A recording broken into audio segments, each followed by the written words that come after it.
Today mag-bake tayo ng healthy cake. Ang gagamitin natin ay rolled oats, which is 1.5 cup lang. And then naglagay ako ng baking powder, konting salt, hindi lang nabidyuhan. And then cinnamon powder, 1 teaspoon.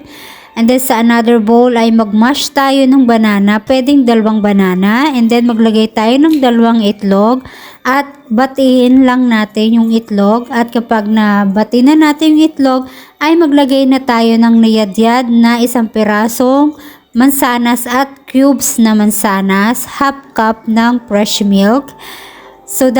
And then maglagay tayo ng maple syrup at 1/4 cup ng olive oil at itong rolled oats natin. So i-mix lang natin together at kapag na-mix na lahat ng ingredients ay ilagay na natin sa ating baking pan. So ito po yung available sa amin at nilagyan ko lang ng aluminum para hindi siya mag-leak sa baba, tumagas.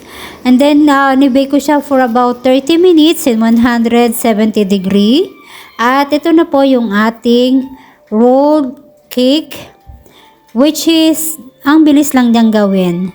And very healthy kasi more on fiber po yung ating rolled oats.